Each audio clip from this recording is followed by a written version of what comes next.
사람들이 경기가 안 좋으니까 이렇게 도박도 많이 하고 또 술집하고 도박 많이 하면 다동적으로 일어나는 것이 폭력 사고죠. 사건 사고들이 많이 생겨. 사람들이 많이 또 침체돼 있고 낙담돼 있고. 근데 이제 부흥회가 이 교회에서 일어날 때 하나님의 큰 역사로 그 도시가 변화됩니다. 술집이 문을 닫고 깡패들이 회개하고 도둑놈들이 도둑 경찰서에 자수해버리고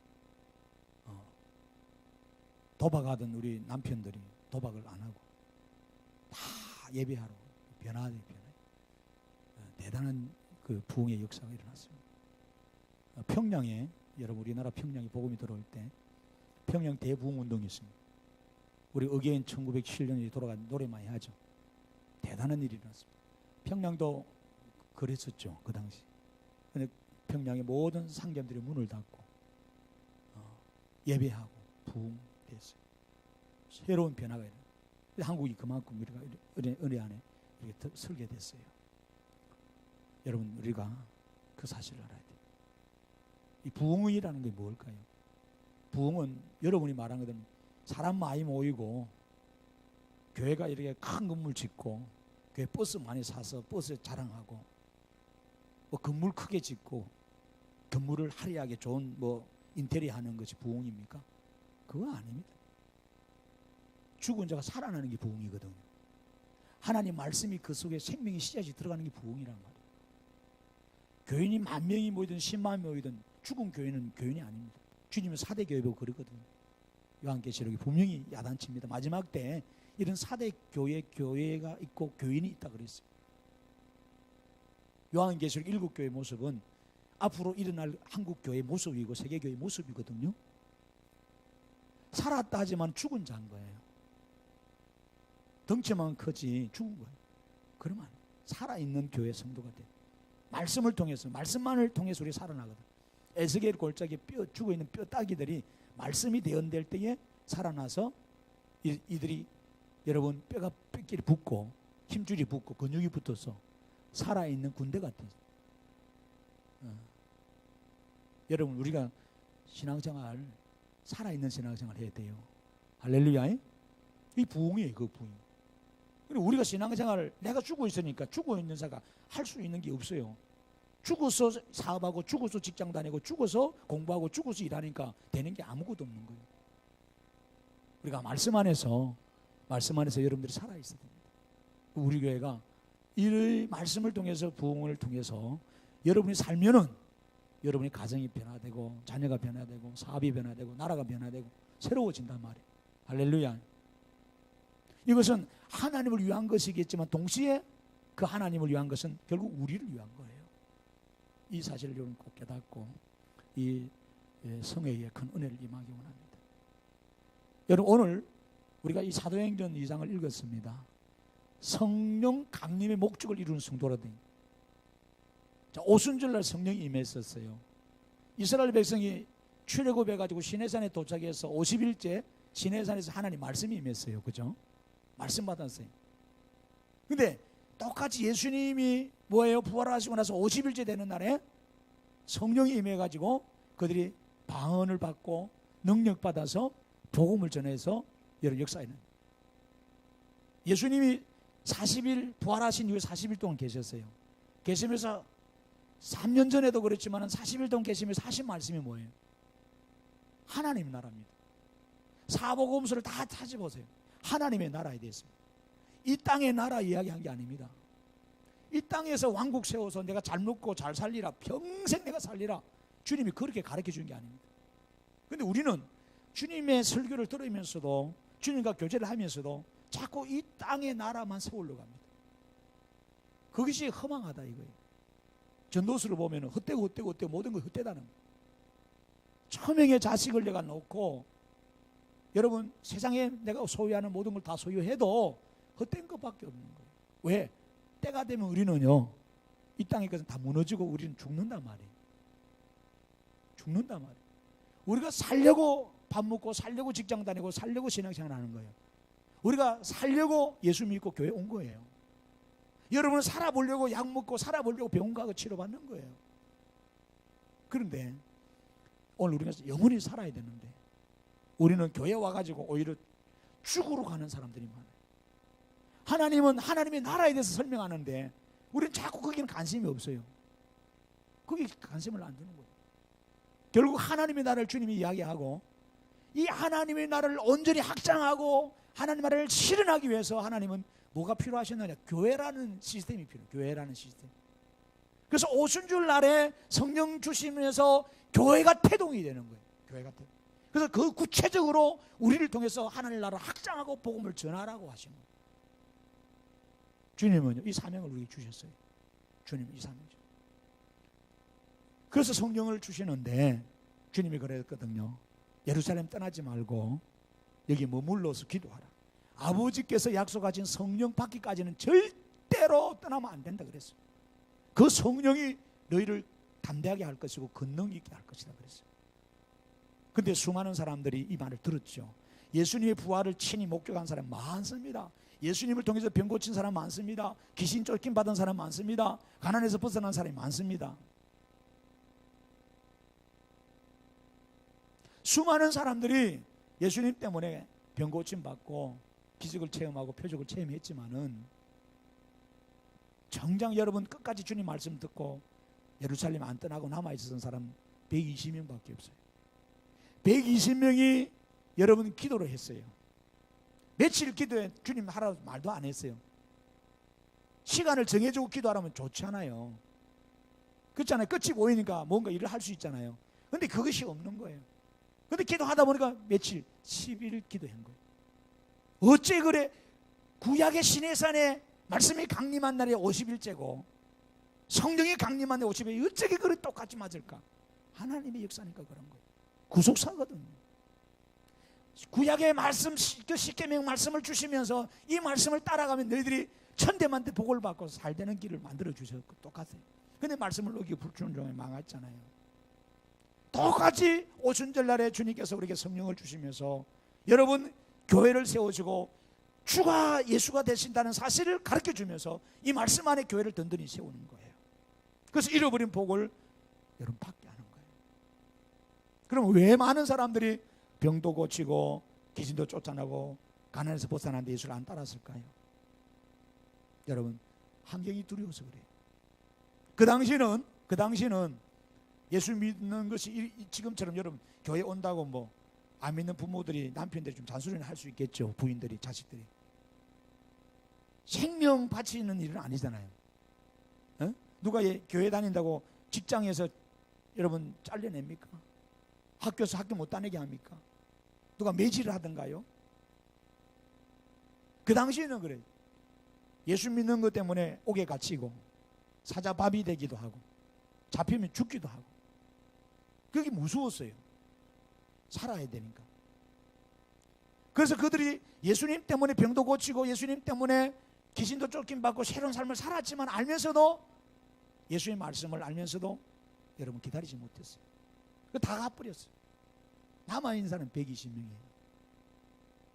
정말 그걸 보면 마음이 아프죠. 근데 그 120명들이 남아있으니까 여러분 오순절 날에 급하고 강한 바람 같은 성령의 역사, 불 같은 성령의 역사가 임해서 저들의 가슴을 불태운 거예요.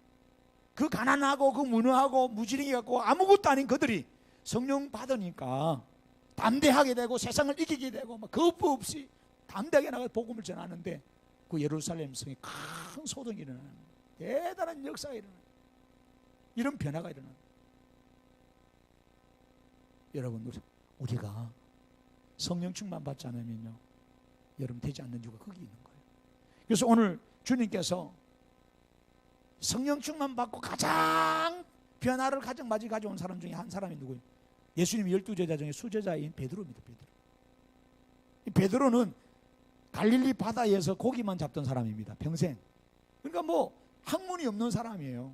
배움이 없어요. 정식 학교를 안 다녔다 이 말이에요. 정식 공부를 안 했습니다. 그거 무식하고 그런 배움이 없던 이 베드로인데 여러분 변화됩니다. 그가 예수님 잡혔을 때는 얼마나 두렵고 나약한 사람인지 압니까? 그 계집종 아이가 당신도 예수님과 한패 지으니까 아니다고 나는 예수 모른다고 부인했던 사람이에요. 3번이나 부인하고 도망갔던 사람 아주 비겁한 사람이에요. 누구보다도 예수님의 사랑을, 예수님의 능력을 많이 받았던 그 수제자 베드로가, 그러면 밑에 제자들 말할 것도 없잖아요. 그러면 일반 성도들 말할 것도 없잖아요. 그 베드로가 바뀝니다. 완전히 180도로 바뀝니다.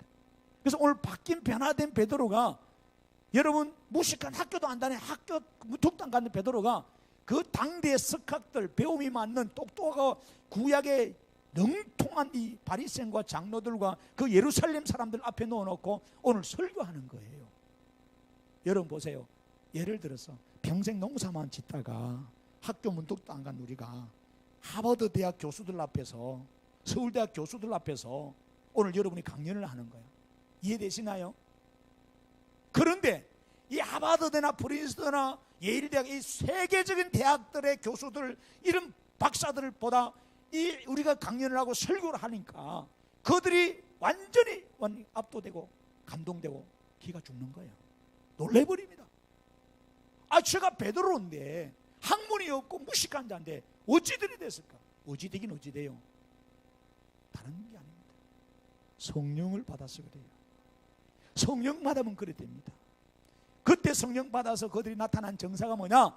각국에서 여러분 모여들었던 그 사람들, 언어들, 쉽게 말하면 그 당시 오순절에 임했던 성령은요, 방언의 역사가 나타났는데 그 방언은 외국어입니다. 외국어. 고린도전서 12장에 나타난 방언하고는 다른 겁니다. 그 외국어가 터지는 거예요. 일본말 하게 됩니다. 러시아말 하게 되고요, 프랑스말 하게 되고, 영어를 하게 됩니다. 생각해보세요. 놀라버립니다. 하나님의 역사죠. 이건 뭐냐? 전 세계적으로 복음이 확산되라는 성령의 이미 계시죠. 전 세계 딴 것까지 언어로 복음이 확산되어야 된다는 계시입니다. 그래서 성령께서 그렇게 하신 일이에요. 베드로가 설교를 했습니다. 그런데 설교의 초점이 중요해요. 베드로의 첫 번째 설교잖아요. 학교도 안 배우고, 여러분은 미시나를 했나요? 미드라시를 했나요? 뭐 탈무드를 공부를 했나요? 유대의 뭐 전통을 했나? 경전을 배운, 아무것도 못 배운 무식한 사람이 설교를 하는데 너무너무 자기들이 알고 있던 조상들의 여러분 족보를 꽉 깨는 거예요. 그 베드로의 설교에 감화가, 우리가 성령 받기 전에는요, 다 나의 이야기합니다. 세상 이야기, 돈 버는 이야기, 성공한 이야기, 재미나는 이야기. 근데 여러분 그래요. 그래서 교회를요 그냥 다니면요 안 변하면 그래 돼요. 10년 다니도 20년 다니도 맨날 돈 버는 이야기, 맛있는 거, 먹는 거, 입는 거, 육신적인 이야기밖에 안 합니다. 관심이 그거밖에 없어요. 생각이 안 변하니까. 근데 성령이 받고 성령이 충만하면 내 생각을 바꿔버려요. 무엇을 입을까 마실까 걱정하는 게 아니고 하나님의 나라와 의를 구하고 영원한 하나님의 세계를 미리 알게 됩니다. 그 통찰력을 갖게 됩니다. 통찰력. 그래서 달라지는 거예요. 오늘 여러분 우리가 육신의 것만 추구했던 이 베드로가 이제는 하나님의 영의 것을 이야기하는 겁니다. 달라지는 거예요. 우리는 분명히 아셔야 돼요. 그래서 우리는 성령 받으면 하나님의 나라와 의를 구하는 사람이 돼요. 뭐 육신으로 뭐 성령 받아가지고 잘 먹고 그 사도행전 가면 시몬, 사마리아 시몬이 있어요. 오늘도 성령의 은사 받아고 병 고치는 은사 받아고 능력 행해가지고 돈벌이 하는 사람들이 있어요. 그런 목사들이 있어요. 나쁜 사람들이, 사건들. 말씀 가르쳐주고 돈 벌어받는 사람이 있어요. 아닙니다. 그 시몬은 그랬어요. 성령이 나타나니까 나도 내가 안수해서 성령 나타나게 해달라고 돈 주면서 그래. 베드로가 야, 네 성령 관계 망할 거다 이 자식아. 왜 그런 줄 아세요? 자기가 성령의 은사가 나타나면 돈벌이 하니까 안수해가지고 성령 나타나. 오늘도 그렇게 하고 다니는 목사들, 그렇게 하고 다니는 성도들 얼마나 많습니다. 얼마나 많아요. 여러분 그러면 안 돼요. 육신을 생각하면 안 돼요. 그렇게 바뀌어져야 돼요. 그래서 성령 받은 사람은 바뀌집니다. 생각이 바뀌면 행동이 바뀌면 습관화돼요. 그 삶이 자체가 바뀌어져야 돼요. 로마서 8장 5절에 그래서 육신을 따르는 자는 육신의 일을, 영을 따르는 자는 영의 생각을 하나니. 여러분 우리가 교회 다니면서도 늘 무엇 생각합니까? 주일날 교회 와서 무엇 생각만 합니까? 하나님의 나라가 이 땅에 임하시옵소서. 하나님 나라가 내 가정에, 내 자녀 속에, 이 땅에 대한민국 임하시옵소서. 그래서 평화가 진정한 평화, 진정한 공의, 진정한 하나님의 세계가 이루어지게 해달라고 우리는 그렇게 살아야 돼. 맨날 교회 와서 기도하는 게 뭐예요? 자식 새끼 염려하는 거, 남편 술 끊어달라고, 사업 잘 되게 해달라고, 내가 잘 먹고 잘 살게 해달라고, 내 병이나 고쳐. 예, 그 기도도 해야죠. 10년 가도 20년 가도 그 기도에서 벗어나지는 못해. 맨날 주시옵소서 주시옵소서 그러면. 오늘 우리가 그 기도 하지 말라는 말이 아니에요. 오늘 하나님의 나라 의를 구하면 나머지 필요한 모든 부분들 다 하나님이 주셔요. 다 주셔요. 우리가 성령 받은 자는 영의 일을 생각합니다. 그래서 로마서 8장 6절에 육신의 생각은 사망입니다.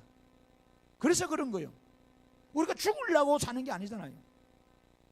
직장 다니고 밥으로 먹고 여러분 신앙생활 하는 것은 살려고 하는 건데, 근데 자꾸 신앙생활 하면서 육신의 생각만 하는 거예요.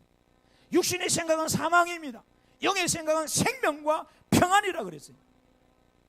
여러분, 생명과 평안, 하나님 준 영생이란 말이에요. 그리고 평안이라는 거예요. 돈 많다고 좋은 대학 나왔다고 성공했다고 평안이 있어요? 절대로 없습니다. 그거는 비례하지 않습니다. 오히려 가진 사, 좋은 대학 나온 사, 오히려 성공한 사람, 위에 성공한 사람들이 더 스트레스를 많이 받고 초조하고 불안하고 신경정신에 걸려가지고요, 약 먹고 다닙니다. 그 사람들 나중에는 돌아가면 너무 도가 넘치면 돌아버려, 정신병 입원해 버려. 여러분 7절에 그래서 로마서 8장 7절에 육신의 생각은 하나님과 원수가 되는 거예요. 아시겠죠? 하나님의 법에 굴복하지 아니할 뿐 아니라 할 수도 없고, 8절에는 육신에 있는 자들은 하나님 기쁘시게 할 수가 없다고 그랬습니다. 그러니까 당연하죠. 성령을 기쁘게 할 수, 성령이 내 안에 계시면 탄식하는 거예요. 우리가 바른 예배 안 드리고 바르게 기도 안 하고 바르게 믿음 생활 안 하면 내 안에 계신 성령님께서 탄식하는 거예요. 여러분 예를 들어서 보세요. 저를 보세요. 우리 아이가 고등학생이 있는데 학교를 가야 돼. 부모한테 안녕히 계세요 학교 간다 그래놓고 가방 맸는데 학교는 안 가고 맨날 엉뚱한 데 가는 거예요. 우리가 어릴 때는 만화방 가고 디스코장 가고 오락실 가고 땡땡 치잖아요. 1교시 2교시 끝나고 점심시간에 담장 넘어가서 가서 도시락 까먹고 또 나와서 또 만화방에 앉아 있다가 마칠 때 또 학습 활동할 때 들어가고, 그런 경험이 다 있을 거예요. 그건 한두 번 그러면 되지. 여러분 학교에 몸담고 있는 게 주지. 학생이 만화방에 있으면 되겠어요? 오락실 가 있으면 되냐고요? 디스코장에서 하루 종일 살면 되냐고요? 여러분 안 됩니다. 여러분 그거 아셔야 돼요. 그럼 마음이 아프죠. 부모가 내가 어떻게 해서 너를 키우고 어떤 돈으로 학비를 보태고 어떻게 해서 너를 지금 앞으로 기대를 갖고 있는데 네가 그렇게 할 수 있냐.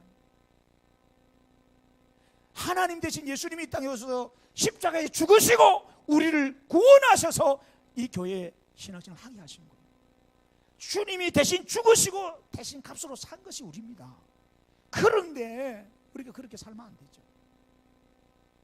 주님이 탄식하잖아요. 주님이 탄식. 여러분 보세요. 돈을 몇 천만 원, 몇백을 들여서 산 거 여러분 끼어진다든지 없어진다든지 여러분 험이 생겨보세요. 얼마나 가슴 속설이. 세차 뽑고 나서 누가 여러분 나가보니까 키스났어. 누가 끌고났어. 누가 찔러놨어. 찌그러져 있어. 한참 스트레스 받죠. 그죠? 육신이요 별거 아닌 차 안에 세차 안에도 기분 상하는데, 새 옷 입고 어느 날 나갔는데 누가 내게 좀 흙을 묻히고 먼지를 묻혀도 기분 나빠 죽는데, 여러분 기억하세요. 하나님은 하나님 생명을 주어가지고 우리를 구원했는데 겨우 한다는 것이 뭐예요? 다시 뭐예요? 사망의 길로 달려가는 모습을 볼 때 성령 하나님이 너무 마음이 아픈 거예요. 그래서 여러분 성령 강림을 주십니다. 성령의 충만을 주십니다. 이 성령을 받고 성령 충만 받아야 오늘 우리가 이런 일이 아니고 사는 길로 갈 수 있어. 사는 길. 나만 사는 게 아니고 우리 모두가 살아야 되잖아요. 모두가 살아. 목사는요 뭐 하는 거예요? 여러분을 살리는 길로 안내하는 안내자입니다. 여러분의 삶을 살리고 여러분의 자녀를 살리고 우리 민족을 살리는 길로 안내하는 안내자예요. 그러면 안내자의 말을 들어야 돼요.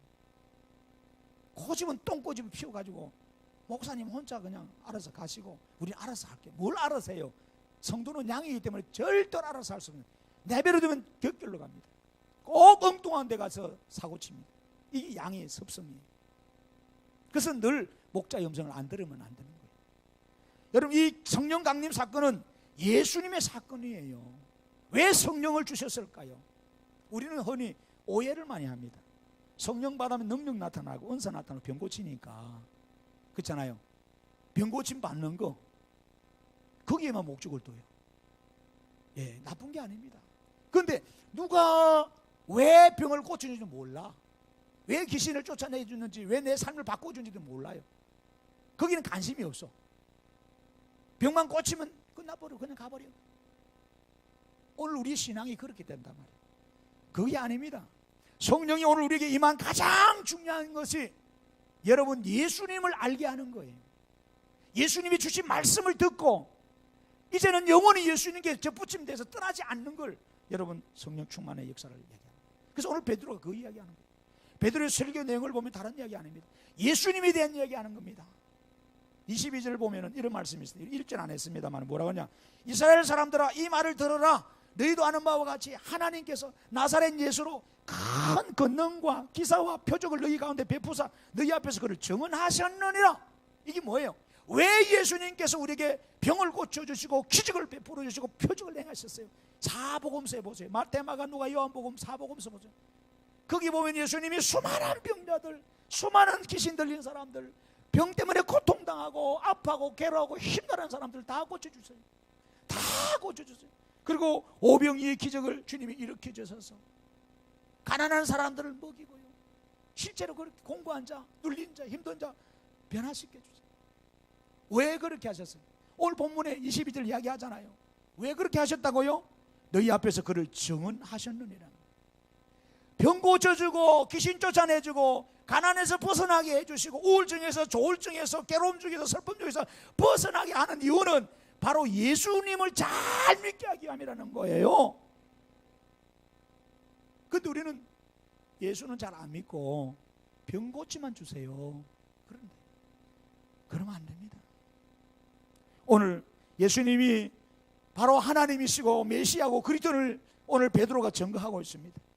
지금 베드로가 오늘 설교한 거 최초의 설교입니다.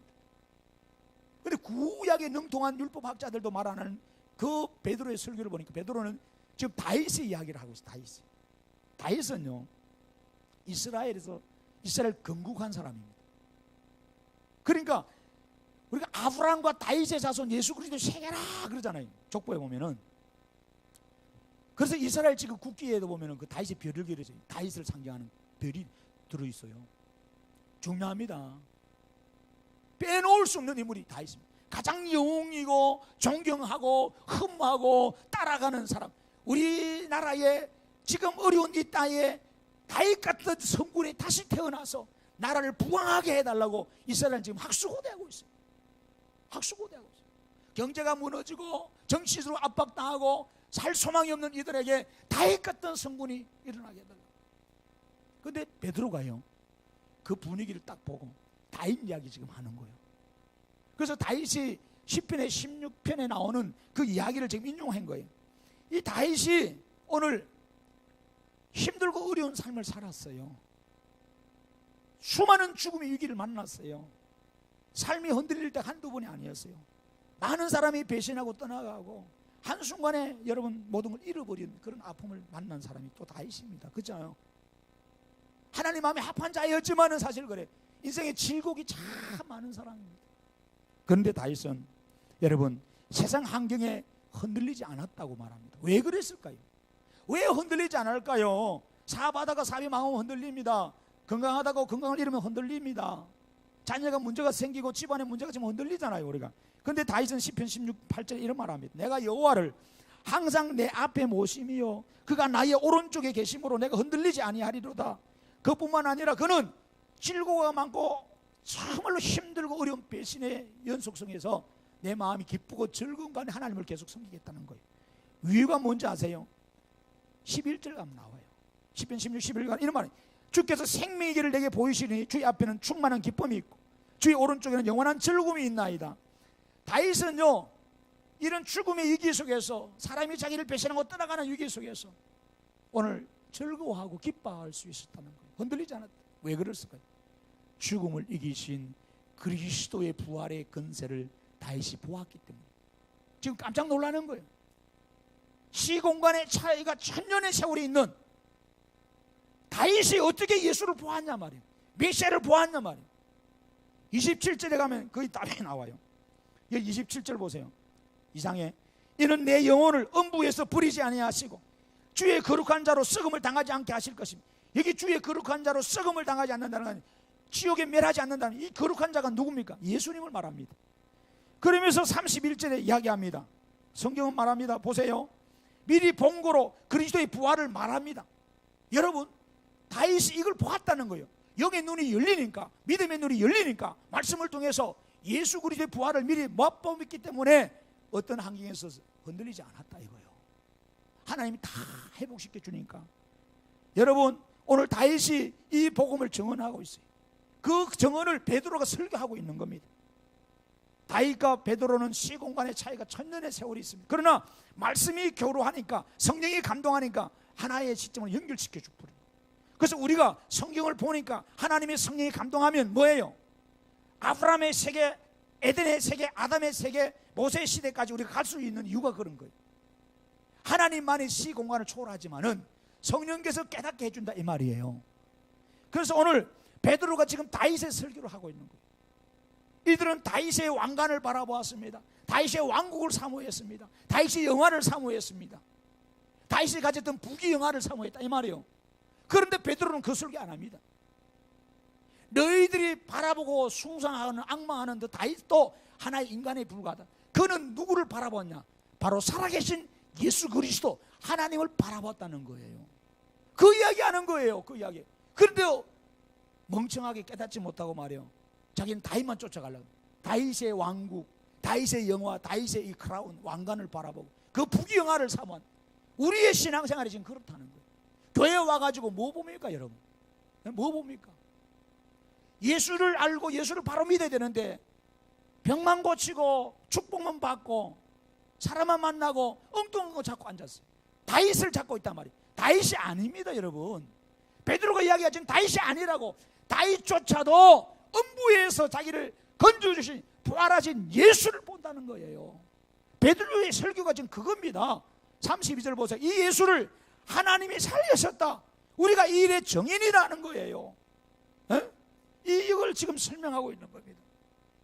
그래서 성경은 말합니다. 36절에 이스라엘 백성들 온 집은 확실히 알지니라. 확실히 알아야 되는 거예요. 어중간에 알면 안 됩니다. 여러분 몸이 아프면은 병원 가잖아요. 의사한테, 이 의사가 오늘날 의사 면허증 따선 처음입니다. 나는 이 부분 나이죠. 뭐 내과 수술하든지 뭐 여러분이 암 수술하든지 뭐 산부인과 가서 애 제왕 설계를 하든지 나는 오늘 처음 해봅니다. 당신이 처음 한다면 어떻게를 맡길 수 있겠어요? 안 되잖아요. 믿음이 있어야 되잖아요. 그래서 임상 경험이 많은 사람, 유방암이든 위암이든 폐암이든 뭐 이런 간암이든 오랫동안 치료에 수술을 많이 해본 의사를 찾아가잖아요. 실수를 덜 하니까. 여러분 성경을 확실히 아셔야 돼요. 대충 알아가지고 말이야. 그렇게 신앙생활 하면 신천지는 하나님에게는 이단한테 다 넘어갑니다. 오늘 여러분 우리는 확실히 알지라 무엇을 알아야 합니까? 성경은 이 알미에 대해서 강조하는 거예요. 믿음은 알미입니다. 믿음은 알미예요. 신앙은 알무로 출발합니다. 무엇을 아는 거예요?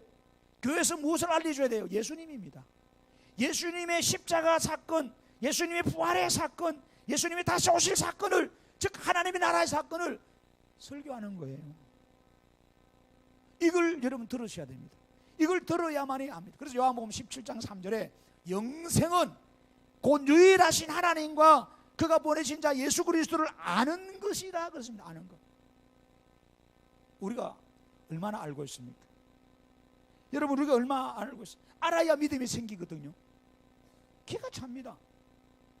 여러분 우리는 병원 가고 약국 가면은 의사가 처방전을 줘가지고 뭐 약을 이렇게 받아옵니다. 아파서. 그러면요 약사가 주는 대로 그냥 먹고 그렇잖아요. 한의원 가서 몸이 허하다 그러면 진맥에서 집전대보탕 좀 먹어야 되겠는데 그럼 지어주세요. 지어주면 그냥 먹어요. 하루 세 끼 그냥 먹어요. 얼마나 먹는지 몰라. 좋아하는지 몰라. 다 먹고 안 나온다 또 털기도 하고 까치비지 가지고 또 털로 빨기도 하고 더 없나 그러기도 하고. 그거 한 봉다리에 그 약이 자기 살릴 줄 알고. 참 인생이 별거 아닌 거예요. 그런데 그 약을 제조한 과정을 봤어요. 그 약사가 조제실에서 무슨 약을 넣는지, 이게요 청산가리를 넣는지 그냥 독약을 넣는지 봤냐고요. 안 봤는데도 불구하고 약사 주면 약 그냥 잘 털어 먹습니다. 한의사 주면 보약 잘 먹습니다. 그런 믿음 10분의 1이라도 우리가 있으면 좋겠어.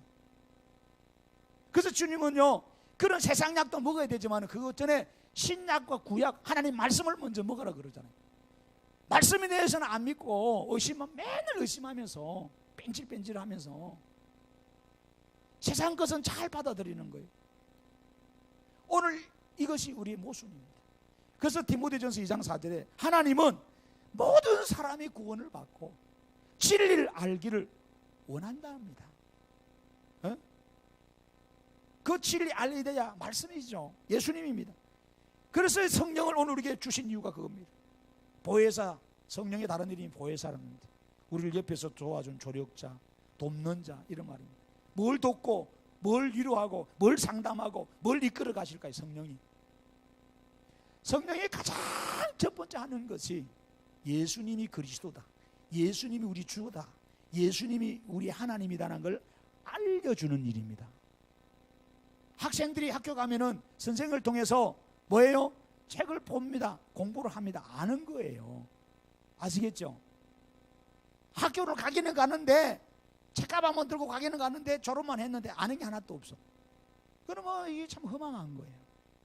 교회 생활 10년, 20년, 30년 해서 뭐 어떻게 헌금 많이 내가지고 대충 해가지고 뭐 건사도 되고 장로도 되고 하는 사람은 안 사요. 열심히 있으니까. 근데 아는 거는 없어. 시험치 보니까 아무것도 몰라. 여러분 심각한 거예요. 한국 교회가 심각한 거예요.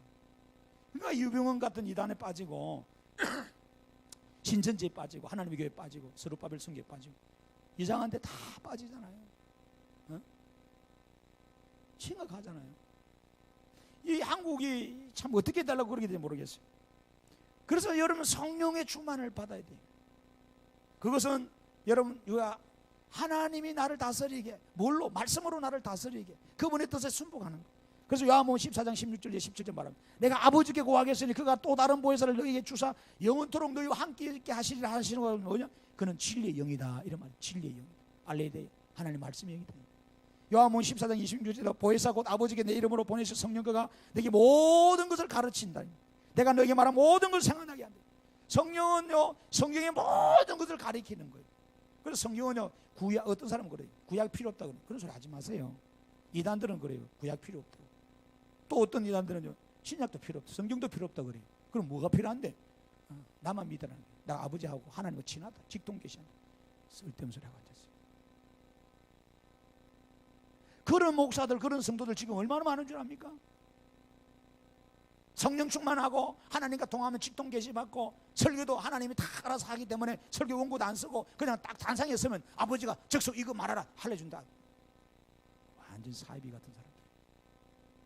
그럴 수 있어요. 그럴 수 있는데 그런 식으로 가면 안 된다 이 말이에요. 하나님은 질서의 하나님이에요. 왜 우리에게 말씀을 주셨어요? 이 구약의 말씀, 성경 말씀 하나도 빼거나 더하지 말라 그랬는데, 사사리 풀지 말라 그랬는데, 여러분 우리는요 그러면 안 돼요. 이 귀한 말씀이 있어요. 그래서 우리는요 이 성경을 가장 최고로 둡니다. 우리 개신교가, 기독교가 그런 말입니다. 기독교 아시겠습니까? 기독교는 말씀 앞서갈 수가 없습니다. 말씀을 최고로 둡니다. 교회 전통이 아닙니다. 캐톨릭하고 달라요. 캐톨릭은 교회 전통을 둡니다. 교황을 최고로 칩니다.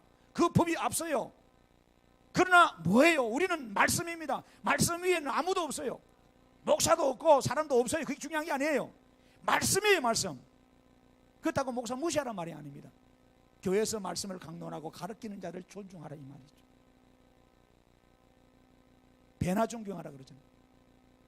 성령이요 그거 가르쳐주는 거예요. 그런데 우리는요 교회에 관심이 그게 없어요. 오늘 한국교회가 성령의 헌상적인 부분, 보이는 부분, 병 고치고만 나는 이 신비적인 인상, 점령술하고 초혼술하고 집단 체면술 걸고 집단 넘어지고 자빠지고 이런 데 관심이 든단 말이에요. 여러분 분별하셔야 돼요. 이게 성령의 역사인지 악한 영의 역사인지 분별을 분명히 하셔야 돼요. 앞으로 가면 이 일이 더 많이 일어납니다. 그래서 여러분들 하나님 말씀으로 무장되지 않으면 안 됩니다. 요한복음 15장 26절에도 주님 내가 아버지께로부터 보혜사 아버지께로부터 나오는 진리의 성령이 오실 때에 그가 나를 증언한다 그래요. 성령이 우리 안에 계셔서 말씀을 주어야만 그 말씀을 우리가 들어야 믿음이 생기고 믿어져야 예수님이 하나님이구나 알지요. 그럴 때 어떤 환난과 고난과 어려움이 있어도 신앙생활을 할 수 있죠. 병이 오더라도 무서워하지 않고 힘들어도 무서워하지 않고 좌절하지 않고 이겨나갈 수 있어요. 예수 이름으로 병을 또 고칠 수 있고 사탄을 물리칠 수 있는 거죠. 요한복음 16장 13절에 진리의 성령이 오시면 그가 너희를 모든 진리 가운데 인도한다. 예수 안으로 인도한다 이 말이에요. 말씀 안으로 인도한다. 그가 스스로 말하지 않고 오직 들은 것을 말한다. 이 사실을 깨달았어요. 성령께서 오셔서 가장 먼저 하시는 일이 예수를 알게 하는 겁니다. 이 사실을 여러분 믿으셔야 돼요. 그래서 바울은 갈라디아서 전함을 공부했습니다. 1장에 여러분 온 갈라디아 교인들이 바로 알기를 원한다. 다른 복음은 없다 그래요. 다른 복음은. 저도 마찬가지입니다. 여러분들에게 여러분에게 제가 주신 사명이 있다면요, 이 교회에 와서 사명이 있다면 다른 거 없습니다. 성경을 바로 알려서 바로 예수님이 누군가를 알려주는 역할입니다. 그거 해야 돼요. 그거 해야 돼요. 비싼 가해, 여러분 개인 가해를 했다 생각해봐요. 우리 애 대학 가야 되는데 한 달에 300만 원, 400만 원, 500만 원 주고 가해 선생을 썼어요.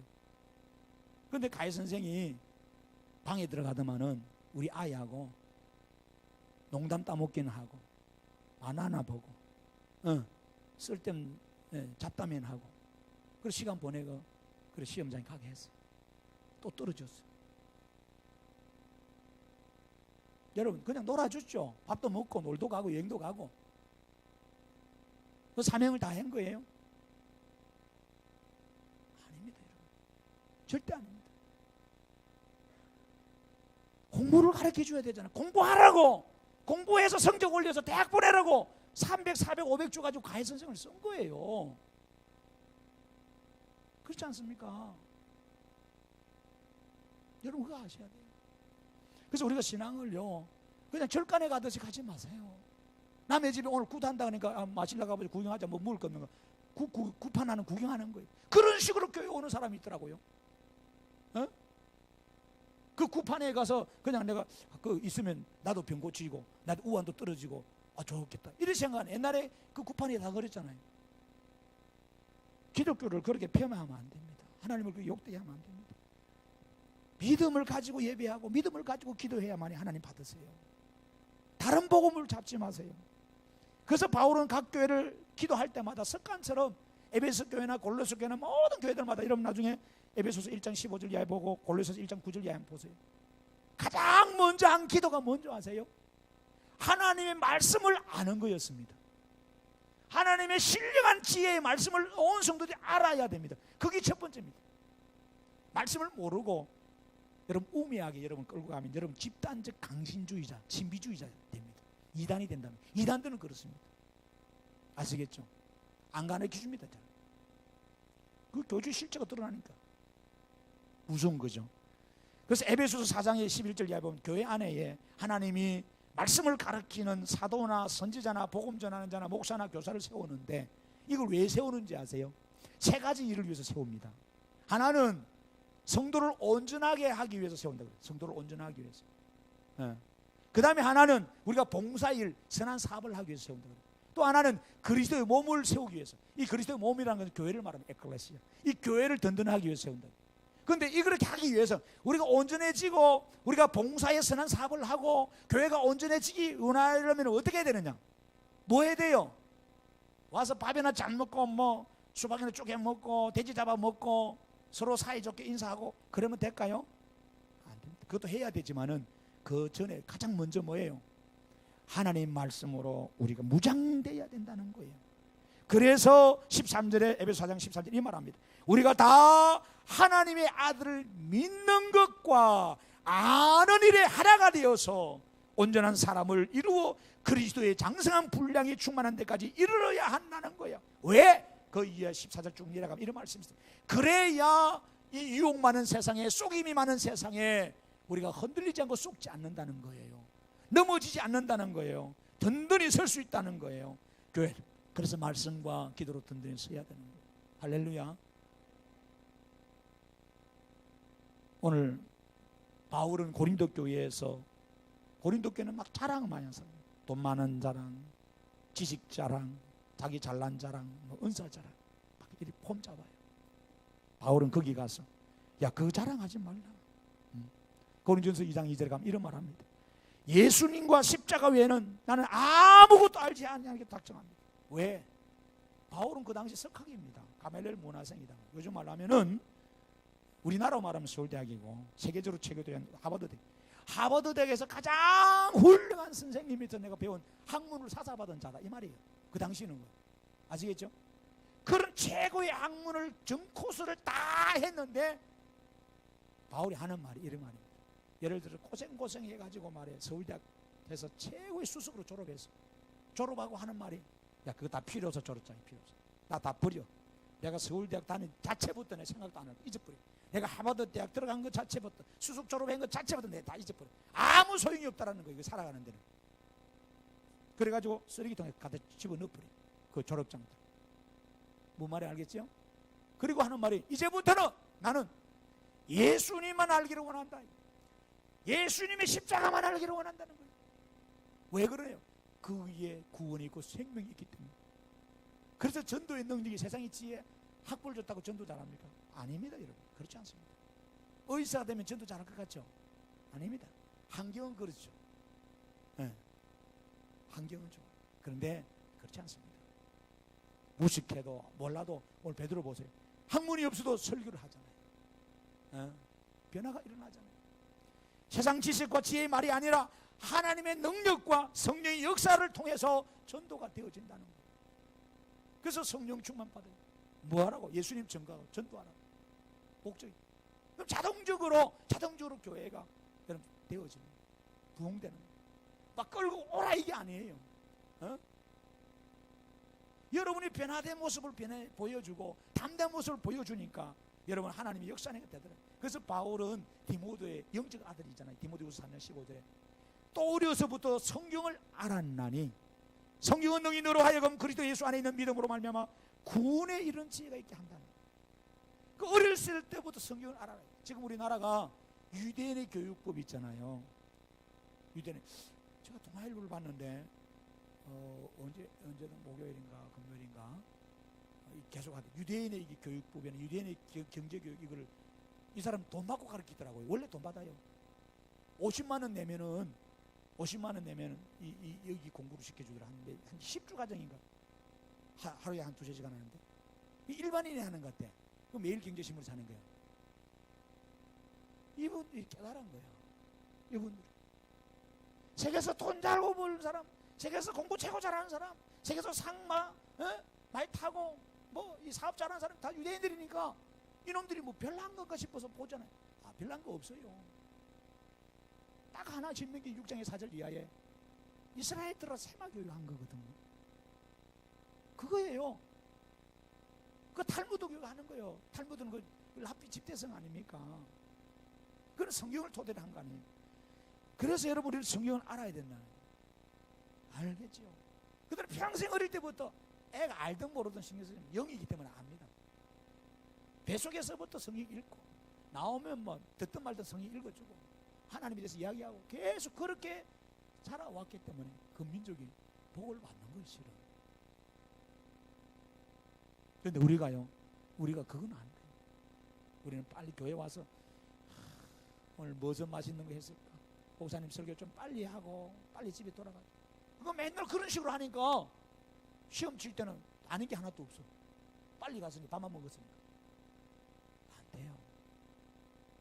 여러분 호세아서는 그래서 6장 3절에 우리가 여호와를 알자 힘써 여호와를 알자 그럽니다. 호세아 6장의 6절에 보면은 나는 인내를 원하고 제사를 원하지 않아요. 번제보다 하나님을 아는 것을 원한다는 거예요.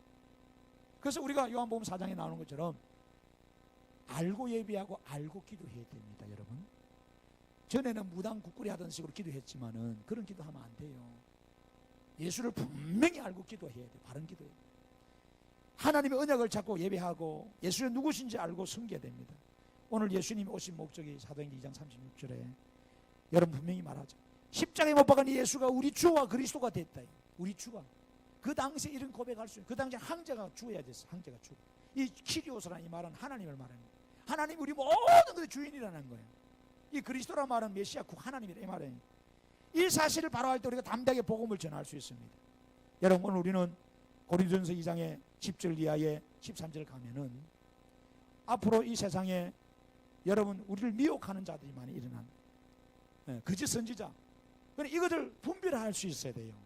그런데 이걸 못 분별해요. 뭘로? 말씀으로 분별하게 되는 거예요. 성령께서 분별하게 하세요. 성령은 말씀을 주시니까.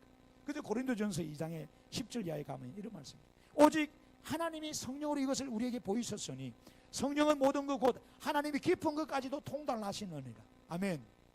자, 시간이 가도 요건 찾고 마칩시다. 고린도전서 2장. 자, 고린도전서 2장. 제가 가능하면요 설교 빨리 안 나가고 좀 찾으려고 하는데 찾아야 남거든요. 밑줄 끄고. 그런데 참 그게 좀 답답해요. 저도 여러분들하고 찾으려고 하는데 시간 없고 그렇잖아요. 여러분들 성경을 꼭 읽으세요. 2장 10절 보세요. 고린도전 2장 10절 다 찾았나요? 자, 시작. 오직 하나님이 성령으로 이것을 우리에게 보이셨으니 성령은 모든 것 곧 하나님 깊은 것까지 통달했죠. 보세요. 성령이 있고 성령이 충만하면 다 통달한다. 통달. 아까 말했잖아요. 내가 조선시대에 안 살아도 성령이 역사하면 내가 조선시대에 살은 것처럼 알게 된다도, 내가 그 학문을 안 배웠는데도 하나님이 알게 한다도, 이게 사실이래요. 성령은 다 아세요. 하나님이기 때문에 그걸 우리 보고 알려주시는 거예요. 사람의 일을 11절 보여요. 사람의 속에 있는 영 외에 누가 알리요. 이와 같이 하나님의 일도 하나님 영 외에는 아무도 그래서 성령을 안 받으면 하나님이 기뻐하고 원하는 뜻을 모릅니다. 모르면서 지 혼자만 설치고 돌아다니는 거예요. 하나님 열심은 있어요. 근데 결국 나중에 지 열심히 남이 안 알아주면 시험 들어 자빠져 교회 떠나버려요. 조금만 몸이 아프고 조금만 사업이 어려우면 아이고 안 되겠네, 아무것도 못하는 거예요. 그래서 그런 거예요. 12절 보세요. 우리가 세상의 영을 받지 아니하고 오직 하나님으로부터 온 영을 받았으니. 왜 받았는지 잘 보세요. 같이 시작. 이는 우리로 하여금 하나님께서 우리에게 은혜로 주신 것들을 알게 하려 하십니다. 자, 여러분 고린도전서 2장 12절은 절대로 잊어서는 안 돼요. 은혜로 주신 것을 알게. 에베소서 2장에 가면은 여러분 4절 이하에 우리가 구원받는 그 믿음 얻은 거 이거 다 하나님의 은혜라 그랬어요. 하나님 은혜가 그것만 있는 게 아니에요. 너무너무 많아요. 앞으로 믿는 이후에 우리가 가야 될 하나님의 세계까지, 하나님 축복까지 다 은혜예요. 그 은혜를 알아야 돼요. 알면은 기쁘게 하잖아요. 예를 들어서 여러분 보세요. 자, 저를 보세요. 회사 사장이 불러놓고 이런 말을 합니다. 보라 그러다 안 보는 사람이 참 말 되게 안 들어, 그죠? 보는 사람은 3대 4대가 복을 받는데 안 보는 사람은 복이 없다 그러면 또 봅니다. 그러면 안 되고 보라 그럼 보세요. 회사 딱 갔는데 큰 회사예요. 사장이 나를 불러. 그래서 하는 말이, 당신 오늘 처음 왔으니까 앞으로 내가 엄하게 다스릴 겁니다. 출퇴근 시간 잘 지켜야 되고요. 열심히 일하세요. 그리고 내가 가서 엄하게 다스리고 야단도 칠 거고 힘든 일도 많을 겁니다. 때로는 굳은 일도 해야 될 겁니다. 그러나 참으세요. 내가 당신을 주시하고 있을 겁니다. 때가 되면 가장으로, 상무로 내가 당신을 이사로 성취시켜 줄 겁니다. 그리고 지금은 당신이 월급 300 받지만 열심히 하면 1000만 원, 2000만 원, 3000만 원, 연봉 1억, 2억 내줄 겁니다. 내 약속합니다. 그러면서 이 도장을 찍은 계약서를 보여주는 거예요. 이 사람 같이 도장 찍었어. 그러면 여러분 어떻게 했어요? 내가 오늘 사장님하고 면담해서 그런 약속을 받았어. 그런데 조건이 이 회사가 만만치 않다는 거예요. 부지런히 해야 되고 욕도 먹어야 되고 굳은 일도 있고 힘든 일도 있다는 거예요. 그런데 이걸 참아라 그랬어. 감당을 잘해라 그랬어. 그러면 점점 나아진다고 그랬어. 좋은 날이 온다 그랬어. 이거 회사 사장님하고 이 계약서를 쓴 사람 같으면 어떻게 되겠어요? 이 계약서를 품에 갖고 있다면 어떻게 되겠어요?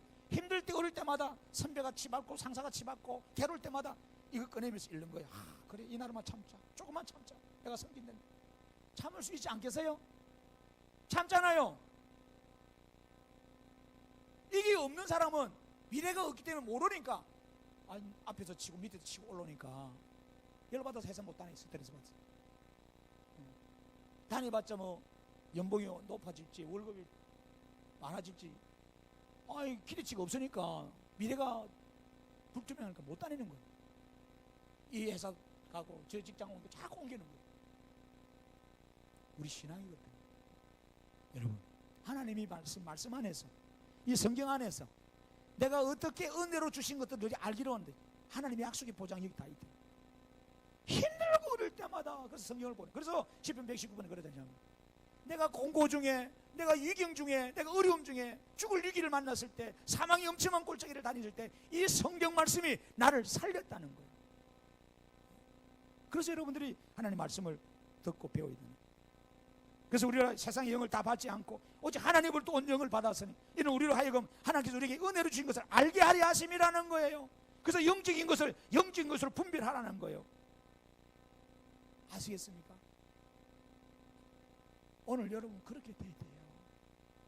그래서 이 베드로가, 무식한 베드로가 설교를 한 거냐 하니 그 마음에 찔리는 거예요. 그래서 여러분 뭐 교회 끝나면 뭐 은혜 받았다 그래. 무엇이 진짜 은혜 받은 거예요?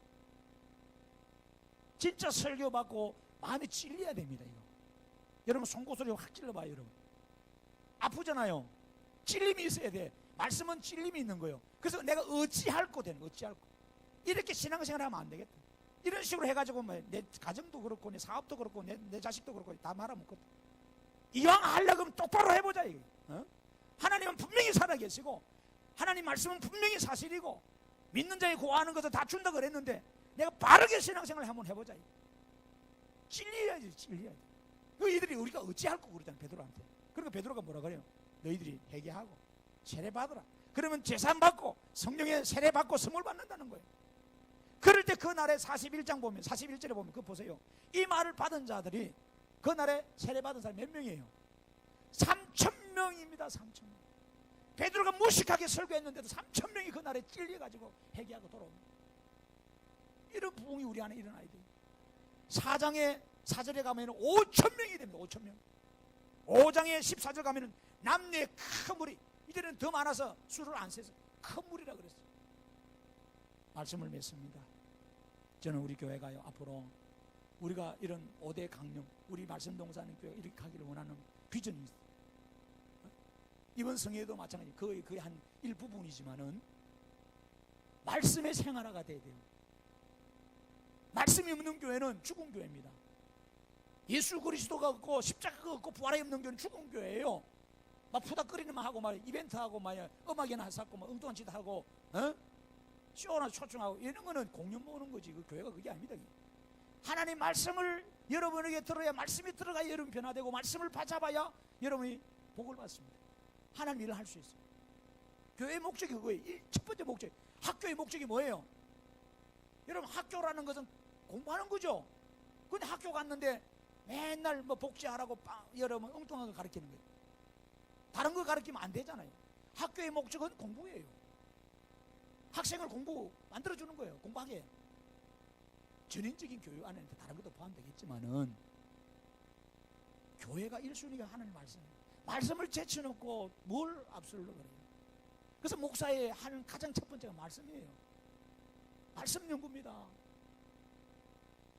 두 번째가 말씀을 바로 깨달아 알게 되면은 그걸 자꾸 기도하라 이거. 바른 기도입니다. 그럼 기도의 생활 24시간 기도하는 거예요. 그래서 그 기도하는 사람 나중에 어떻게 됩니까? 하나님의 성령 충만을 받고 능력 받아요. 성령이 충만한 생활. 그럼 즐겁게 기쁘게 막 신앙생활. 오지 말라 해도 예배하고 막 기도하지 마 기도하고 말해. 전도하고 말해. 막 이게 사역하고 그럽니다.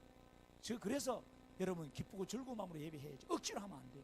당시 집사니까 권사니까 오라. 그러면 안 돼요. 그 억지로는 오래 못 갑니다. 꼭 사고 터집니다. 그리고 그 여러분 성령 충만한 증거 속에 나타난 것이 나가서 복음을 전하는 거예요. 전도의 생활을 하고 나가서 전도하고 예수 믿으라 그러고 자기를 증거. 그러고 나고 뭐가 변화돼요? 섬기는 생활이. 자기밖에 몰라고 인색했던 이 이기주의 사람이 변화돼 가지고 자기 시간도 내주고 자기 소유를 내주고 그 사람을 위해서 밥도 사주고 빵도 사주고 함께 하고. 그러니까 어느 날 한 것도 없는데 어려운다고 힘든 사람한테 가서 그냥 말똥 못 해주는데도 그 사람이 눈물을 흘리고 교회 갔다 교회 온다 그러고, 밥 한 끼만 사줬는데도 그 사람이 좋아가지고 감동받아 교회 가겠다 그러고. 이게요 하나님 역사가 하는 거예요. 그래서 우리는 이 5대 생활의 강령이 일어나야 돼요. 말씀의 생활아, 기도의 생활아, 여러분 성령 충만의 생활아, 여러분 전도의 생활하고 성김의 생활하고 돼요. 그게 교회예요. 그게 교회. 뭐 무당 부닥거리 해주고만 해요. 병이나 고치고만 해요. 그렇게 하는 데가 아니고 그거는 자동적으로 따라오는 부분이에요. 예수를 바로 알아야죠. 바로 알아야지. 신앙생활 10년, 20년, 30년인데도 몰라요. 물어보면 몰라. 예수님 누구니 물으면 몰라. 나 안 배웠는데 그런 소리. 안 배우면 왜 안 배웠어? 얼마나 가르쳐 주는데. 여러분 우리가 깨달으셔야 돼요. 예수를 깊이 아셔야 돼요. 모르고 여러분 신앙생활 하면요, 목사님 우리는 모를 테니까요, 목사님은 알고 계시고 우리는 그냥 막 목사님 시키는 대로 다 할 테니까 그냥 막 빨리 맞춰주시고 밥이나 먹으러 가야 되니까, 이렇게 가면 여러분이 나중에 어떻게 됩니까? 신비주의 집단 이단으로 빠집니다. 저는 그런 사람 되기 싫습니다. 그게 아니에요. 여러분이 철저하게 말씀을 알아야 돼요. 그래서 철저하게 예수님을 바로 알아요. 바로 믿고 바로 그 신앙해야 돼요. 그래야 여러분들이 사이비들한테 이단들한테 안 빠집니다. 아시겠죠? 성령이 오신 목적이 예수를 알게 하는 거예요. 알려주는 거예요. 아멘. 그 예수를 알아실 때 담대함 가운데 그분이 죽음을 이긴 부활해 주니까 나가서 복음 전가할 수 있었단 말이에요. 할렐루야.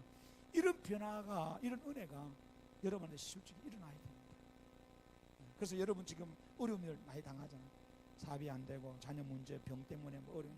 근데 이런 것을 우리가 말씀을 통해서 알게 되면요, 성령 충만 받으면 이걸 극복합니다. 이깁니다. 그래서 말씀 듣다가도 앞으로 보세요. 말씀 듣다가도 병이 치료되고, 성경 읽다가도 병이 치료되고, 귀신이 떠나가고, 그죠? 기도하다가 병이 치료되고, 꼭 목사가 안수 안 해도 됩니다. 성경에 다양한 역사가 나타납니다. 왜? 말씀 자체가 하나님이니까. 이걸 믿으셔야 돼요.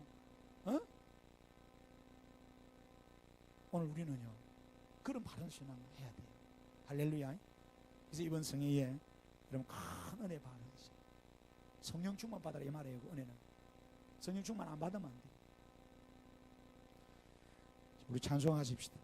184장 찬송가. 가슴이 차가운 사람은 절대 남을 녹일 수가 없어요. 내가 불이 있어야 돼. 그 성령 충만의 불이, 그죠? 젖은 장작은 절대 안 탑니다. 마른 장작이 타지. 여러분 아시죠? 그러니까 여러분 저를 보세요.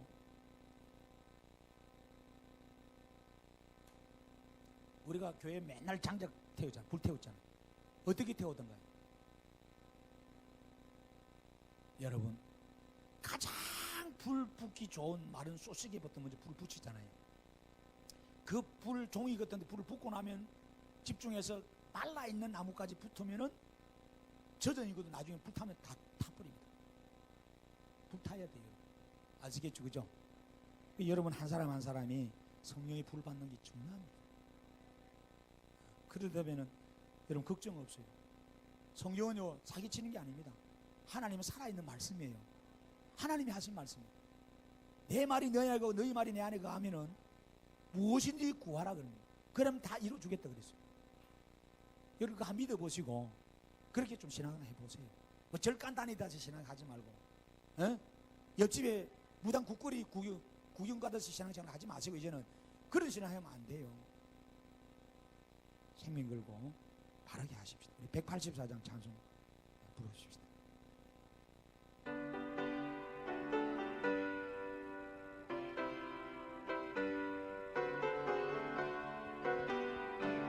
물길 같은 주 성령 강구하는 우리에게 지금 강림하소서. 영광 보여주소서. 성령 위여 임하소. 우리 영의 소원을 만족하게 하소서.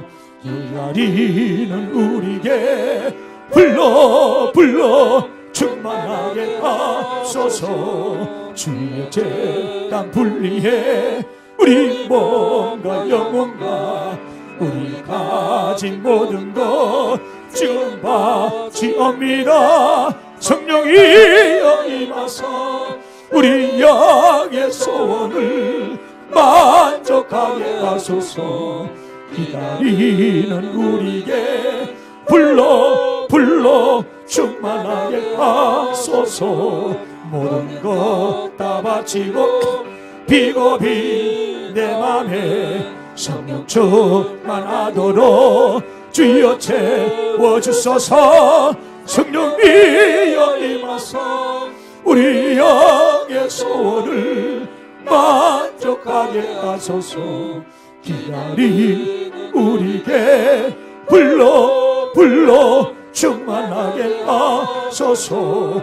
구속하신 주께서 약속하신 성령을 믿고 간구하오니 지금 내려주소서. 성령이여 임하사 우리 영의 소원을 만족하게 하소서. 기다린 우리에게 불러 충만하게 하소서. 아멘. 기도합니다. 하나님, 우리 교회를 긍휼히 여겨 주시고 우리 성도들을 불쌍히 여겨 주시사 성령 받게 원합니다. 성령 충만하게 원합니다. 예수가 누구인지 하나님의 계획이 무엇인지를 말씀을 통해서 밝히 알기를 원합니다. 그래서 요동하지 않고 흔들리지 아니하고 미혹되지 않는 아름다운 신앙 생활하기 원합니다. 모두가 성령 충만 받아서 하나님의 기뻐하고 온전한 뜻을 행할 수 있는 우리 성도들 되게 해 주시고 땅 끝까지 복음의 증인 될 수 있는 담대한 종